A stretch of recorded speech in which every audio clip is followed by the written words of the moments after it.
Good morning, everybody. See, I love it how we get to this part of the service and the chairs are mostly full. At the beginning, it looks like no one's coming, and then, and I always say that I can't actually ever complain about, I shouldn't tell you this. I can't actually ever complain about people arriving late because before I was a minister, when I was a congregant, and I had a little boy, I was always late. So I feel it's karma, and I don't complain about it. I do want to say, if you're here for the very first time, good job, please come on time. In the future, it's great to have you here. I want to let you know a couple things. We have our wonderful welcome team members up at the front here, Jerry and Catherine, and they have packets of information for you if you're here for the first time this morning that they would love to give you. And you will find inside that packet this blue card that says welcome on it. If you fill this out and take it to the membership table, which today is right over there by the kitchen, and that's where it's going to be from now on. Where's the membership table? Up there by the kitchen. That's the welcome table, too. Take your welcome card, fill it out, take it up to that table, and they're going to give you a free gift, which is this little book, Nourishing Thoughts, which is positive affirmations for all sorts of experiences in your life. It's a good way to get a bite-sized bit of science of mind when you need one. So, but in order for them to find you, though, and give you these, we're going to have to ask you to give us a wave. We promise we won't follow you home or anything like that. So just give a wave, and they'll come and find you and give you one of these welcome packets if you're here for the first time. Be brave. We won't look at you and give you trouble, I promise. Okay. That's great. Welcome. Thanks for being here. And also, I want to let you know that the February Science of Mind magazines are available over here at Cece's table immediately after the service. They're less than $5. They give you a meditation for each day. And finally, if you want to make a donation and you're looking for an envelope, on all the tables you're going to find these envelopes that say donation and then two different color cards, a yellow one and a light yellow one. One is for credit cards and the other one is for cash and checks. So make sure you get the right one when you go look for your envelope, and that'll help you. Those envelopes are on all the tables, so they're easy to find. Okay, wonderful, wonderful. All right, now then, as you know, today is Valentine's Day. I mean, well, it isn't, but it's, it's our Valentine's Day Sunday, right? And in the past, what's happened is that we've done a ritual basically that ends up including everybody. Unless you happen to be here for the first time, in which case it would probably be kind of strange for them. So what I decided this year I would do is take those three different rituals and sort of separate them into different services and different time periods so we could really honor each group. So today we're honoring people who are choosing to make a recommitment to one another, people in committed couples. And so those of you that already have your roses for this, no, let me back up and say it this way. If you are part of a couple and you're here today and you didn't say you were going to do this, but you'd like to, let me know, and we'll bring you some roses because we want you to have roses for this. Okay, so if 2, 4, is that right? Back there? 2 couples. Give another wave so Gaelen can find you right back there. Thank you. 2 couples back there. Oh, there's 3 couples. Oh, we just did such a good job with these roses. Can you believe it? Okay, great. All right. So now, I don't know about this for you, Don, but for all of you couples who are going to do this, I'm going to invite you to stand and face each other right now. And you want to have your roses handy, okay? Okay. Can we turn the lights up just a smidge? Thanks, Jim. All right. So all of you couples, as you're facing each other, do you re-choose your partner whose hands you are now holding the rose in? If so, would you all please respond by saying, I do. I do. All right. Now, partners who are facing this wall with the fireplace or the windows, you're going to go first. And here's what you're going to say to your partner using their first name.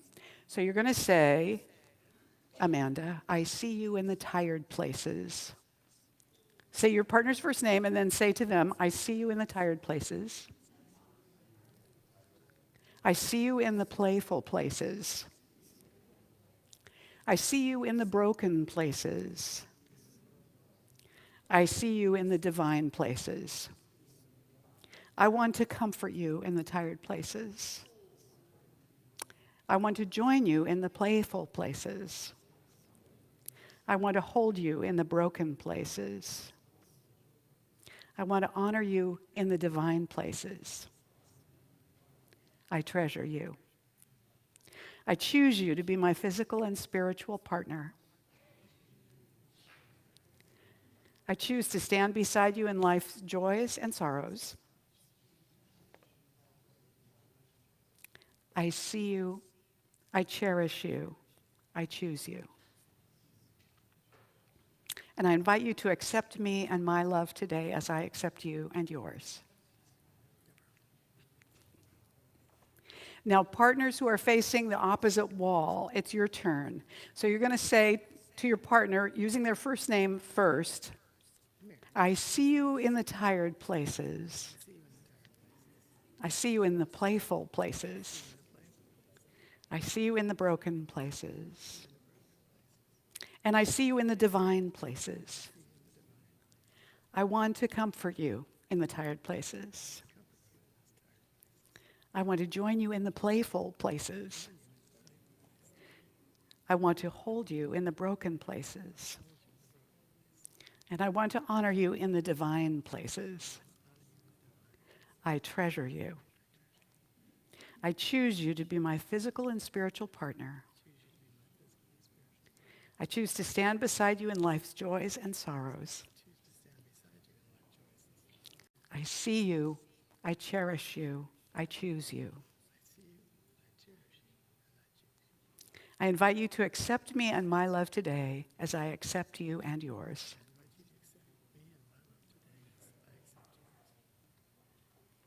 And now each of you, as you're holding these 2 roses you received when you came in, I want you to look closely at one of the roses that you're holding and notice if it has any thorns. Some of them do.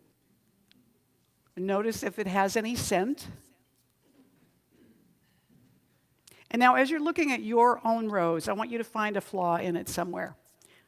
Maybe it's got a funny little bent place, or it's got a hole in a leaf, or something's turning brown a little bit or something. So these roses are just like the 2 of you.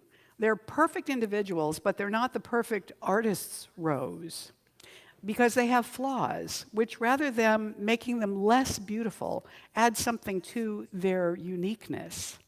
And now I want you to take these 2 roses and put them together and put your hands around the stems like a vase and look at them together. And what I want you to notice is that neither of these roses becomes less beautiful because they're together. In fact, they really have more beauty to bring into the world because they're together, and yet they remain the individuals that they are. So this is like your relationship. The 2 of you together have more beauty to bring to the world because you come from this relationship, even though you remain the individuals that you are. And one other thing, just because they're together, the flaws in the roses don't disappear. And fortunately or unfortunately, this is also like your relationship. So I think sometimes when we come together or we do this kind of a renewal, we hope and we imagine that maybe all of the flaws will disappear, or we hope at least our partners will. But so far, I haven't seen that happen. So if you ever find that you're having one of those days when you're more focused on your partner's flaws than you are on his or her beauty, I want to encourage you to bring a rose like this and leave it on the pillow in your bedroom. And it will remind you of this moment and help you refocus on your partner's beauty. Now take back one of the roses. And now I'm going to invite you, as you recognize that you are part of a bigger circle of life. It isn't just you, the 2 of you. It isn't just your families and your friends, but all of this spiritual community that witnesses and supports you in this love and also claims this love for itself. So I want to invite each of you to take your rose and go and give it to someone else in the congregation that you want to also bless with love as a sign of your acceptance of our support and of your intention to receive love also for yourself. You can give both of those away. And we also have a song we want to share with all of you. And this is not only about these partners singing to each other, it's also about all of us singing to each other as well. You know this song. Couples, you can go ahead and sit down now and thank you. We love you. So this is for all of us. How sweet it is to be loved by you. How sweet it is to be loved by you. Needed the shelter of someone's arms. There you were. Needed someone to understand my ups and downs. There you were. With sweet love and devotion, deeply touching my emotion. I won't stop. Thank you, babe. I just won't stop. And thank you, babe. No, yeah. How sweet it is to be loved by you. How sweet it is to be loved by you. Just like honey from a bee, baby. How sweet it is to be loved by you. Oh, yeah, baby, just like jelly, baby. How sweet it is to be loved by you. And we are all a blessing of love together this morning. Thanks, you guys.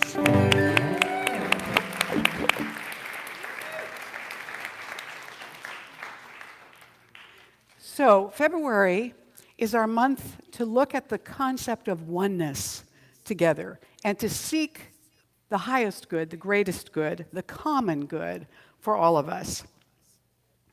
A man got up early one morning, went out to mow his lawn, and discovered an enormous boulder sitting in his front yard.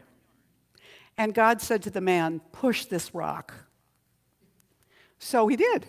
He leaned up against it and he pushed it with all his might. And then he tried to wedge it and he wiggled it but he couldn't move the thing. However, he didn't get any further instructions. So the next day he came back and he worked on it some more. And the day after that. And the day after that. Weeks, months went by. He hadn't moved the thing. It was not moving. It was that huge. And so the man went back to God and he said, "Look, why have you given me this hopeless, impossible, endlessly boring task to do? I have pushed that rock faithfully for months and the thing hasn't budged so much as a millimeter." And God said to the man, "I didn't ask you to move the rock. I asked you to push the rock. And look how strong you have become over all these months that you have been pushing against this rock. And to make you strong was the purpose of the rock. So now I'll remove the rock." Sometimes we don't know what an experience in our life is about, and we question its value. Or if we're spending time on something that seems endlessly hopeless and boring. Anybody relate to that at all?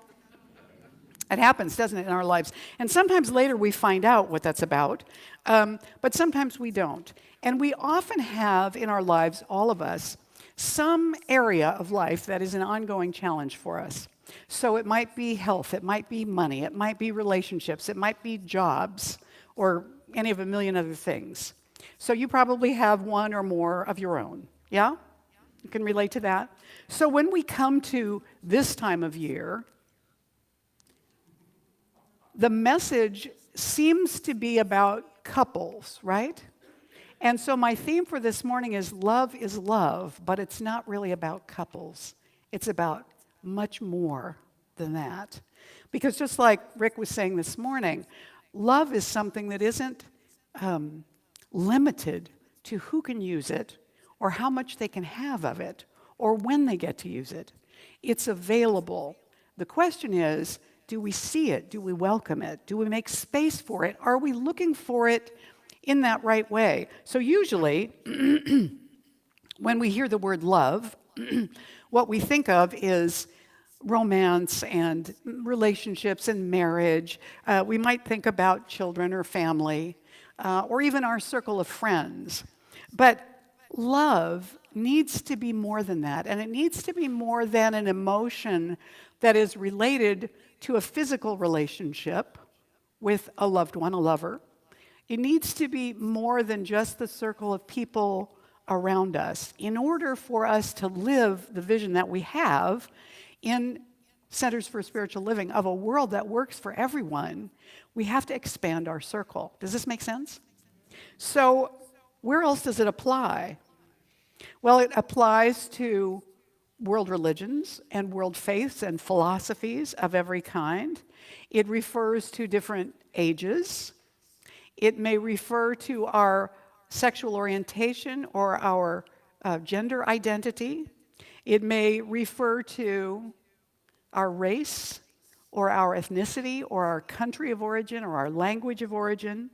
It may refer to our political preferences. I don't know if you recognize these two. James Carville and his wife are very happy together. She's a Republican, he's a Democrat. And not only are they in different parties, they are passionate about their parties.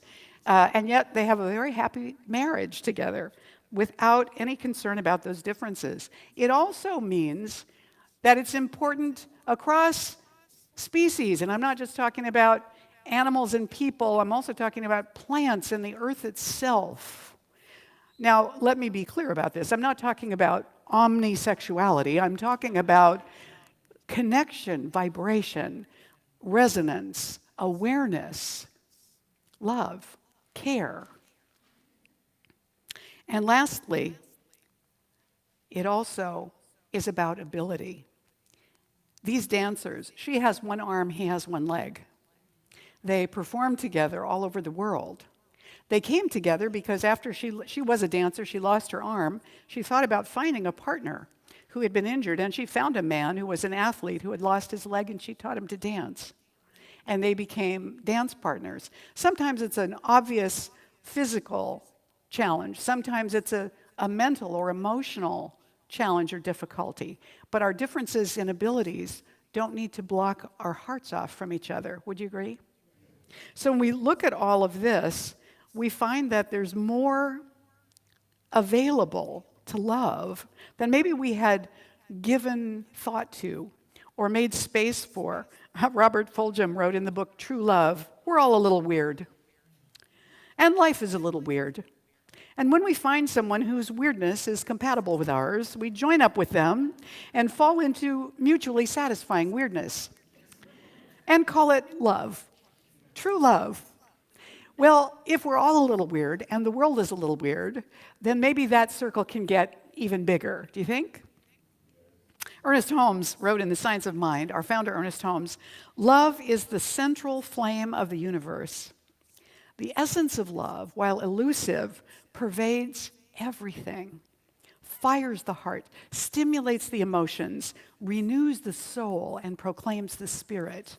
Now that can be true when our love is for the flowers in our garden and appreciating their beauty. It can be for the changing nature of the clouds in the sky or the movement of leaves in the air. It can be for our pets, and it can be for the people that are around us in our lives, of course, that too. So what does it mean, actually? Well, it means extending respect and value, extending listening and compassion and care. It means fair treatment, not just equal treatment, but fair treatment, equal access to opportunity, real opportunity. It means both equality and equity, and there's a difference. Equality means everybody gets the same. Equity means that we recognize that in order for everybody to get the same or to have access to the same, they may need different levels of support. Yes? That makes some sense? Yeah. So we come into this place where we have the opportunity to choose, to choose to live the vision of a world that works for everyone. We get to have that opportunity to choose that. Matthew Ross, who is the program executive for the World Council of Churches for diakonia, which is a Christian theological term from the Greek that means the call to serve the poor and the oppressed. So this is his job in this group. He says, irrespective of gender, faith, age, race, ethnicity, sexual orientation, or anything else, the issue of how humans care for one another must be of paramount concern. Your commitment, your attitude to your fellow humanity will make a difference, whether you are training to be a nurse, a social worker, or any other discipline. Never think that you're too important to treat people with dignity and respect. You know, it's interesting, the more we begin to understand the role of Earth in the solar system and in the galaxy and in the universe, the more we recognize that we can't do stuff on this planet that doesn't affect everybody else. And everybody else can't do stuff on this planet without it affecting us and our families and our loved ones. So in one sense, this piece of information becomes like enlightened self-interest. The better we treat each other, the better our lives will be. And so when we open up to that and we invite each other into that, we widen that circle of love. And we widen the depth of the pool of love that we experience also. This comes from a guy who's, or maybe it's a woman, whose blog is called Philossoblog. I don't know the person's name because when you go to their blog, all you see is the picture of some Greek philosopher. You know, it's a statue, it's not a person. But anyway, this person said something interesting that I found and I liked. When people on the other side of the planet are part of our family, we want to help them more than if they're subhumans from another race or place, right? I propose starting small and then working your way up to the global village theme. If we cannot be at peace with our closest friends and family, how will we be at peace in the world? How can we work for peace among nations when we cannot even find peace with ourselves?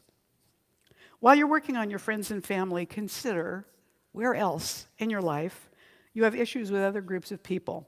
I mean groups by country, race, creed, origin, ethnicity, etc. So if there is a group that makes you uncomfortable, something about them is difficult or weird, and I'm thinking about out there, I mean really out there groups that we tend to not be familiar with or understand. Can we make a space for the possibility that all of us as human beings, we behave in particular ways because we have reasons, because we have experience that makes us feel that's the right thing to do, even if to the world it does not look like the right thing to do? Can we make space for that as a possibility, even while we disagree with somebody's perspective or what they're doing or how they're living their life? Are you with me here? This is deep, tricky stuff in the realm of oneness, the common good, and a world that works for everyone. Wow, that's just a huge, tall order, and I love it as a vision, and I love it as a goal, and it's something that I have to remember every single minute of every day, although I don't. But I see those moments when I pull back and I get small and I pull away. Anybody else do that? And so what we're inviting one another to do on this day, and maybe Valentine's Day can start to be a reminder for this, is to find a way to open our hearts more to someone that we are not patient with, to someone that we are challenged by, or maybe a little afraid of. Somebody that we have blamed in the past or made up stories about, or our version of the story has become so familiar to us, we're sure that it's the only truth. The Dalai Lama said, despite the superficial differences between us, we need to have a sense that all 7 billion human beings belong to one human family. All of us together. I don't know what kind of life forms exist in other places in the universe or the layers of universes. They may look like us or not. They may be like us or not. They may not exist, but I think they probably do, but that's just me.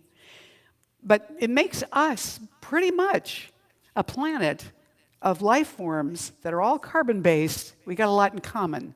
We have as much in common with little tiny cells of life as we do almost with each other. It's amazing how much we share.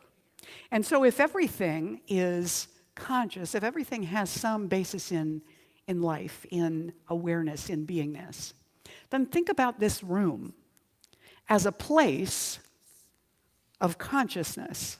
This room surrounding us and looking at us and being with us and being here for us week after week after week. This room that has seen services and celebrations and concerts and I don't know what all else. Dances, probably some wild stuff that we don't even know about.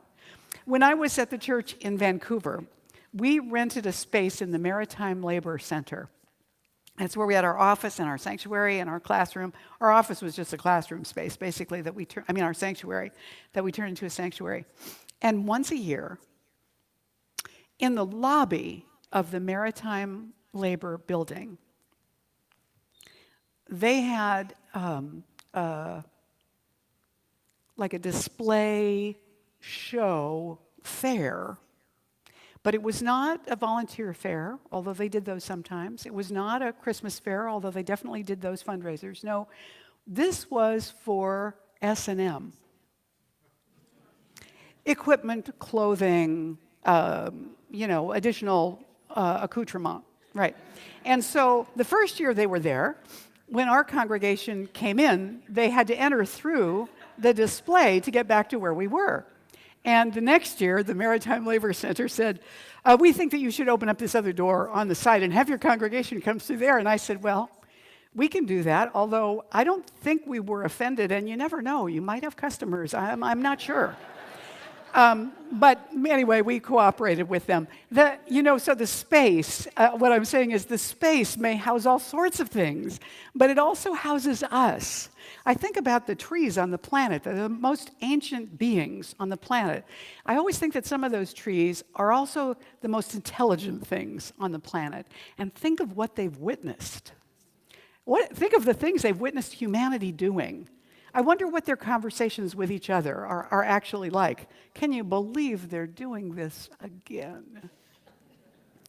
So when we want to create a world that works for everyone, what we're aware of is that it's not always easy. It's not always comfortable to do that. It's not always easy and comfortable to try and think beyond our own preferences to what might be good for somebody else that's larger than what we thought of or wanted, or might be actually difficult for us to do, because it might not be exactly what we wanted.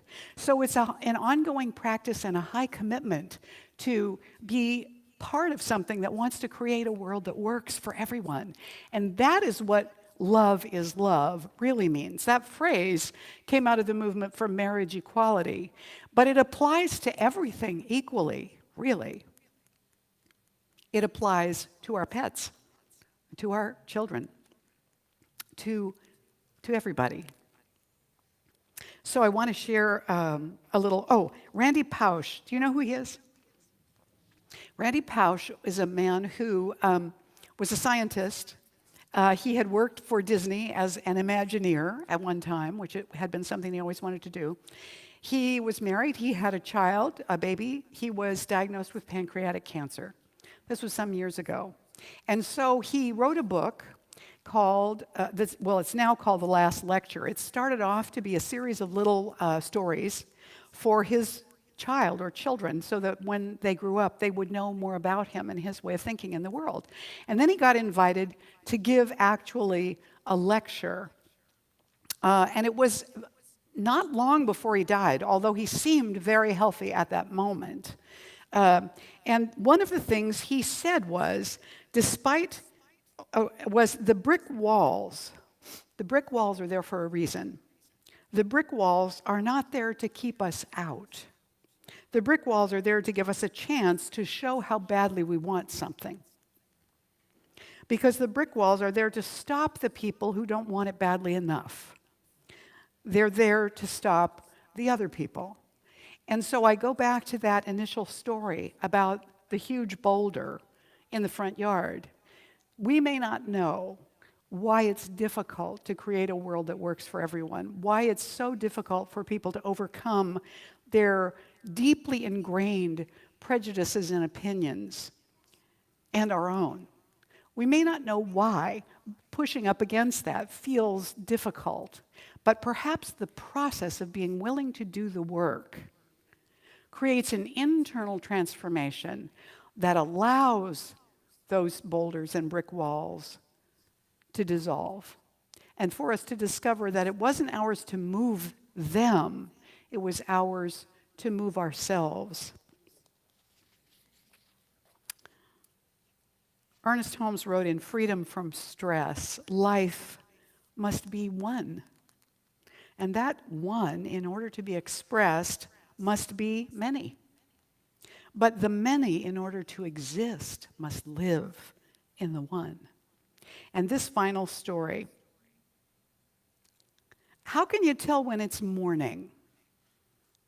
The rabbi asked his followers one day. Used to his teaching questions, all the students rushed to answer him. Master, a young student eagerly responded, is it when you see an animal in the distance and you can tell whether it is a goat or a sheep? No, replied the rabbi. An older student asked, is it when you can see the demarcation between the sky and the land? No, it is not then either, the rabbi answered. Well, then when is it? The students asked him, baffled. It is when you can look in the face of any man or woman and recognize that that person is your brother or your sister, because until you can see that, it is still night.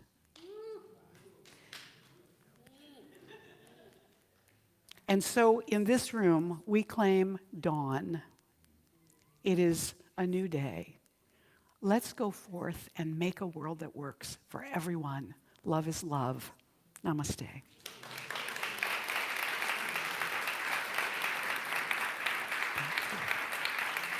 Thank you.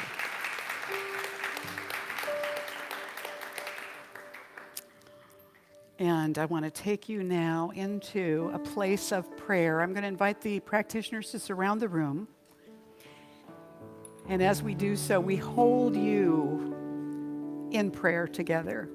We have some guest practitioners here today as well, bless their hearts. So all of you surrounding the room are surrounding us all in this prayer. And so they're going to pray quietly, and I'm going to pray out loud right now. So I invite you to just put your hands over your heart.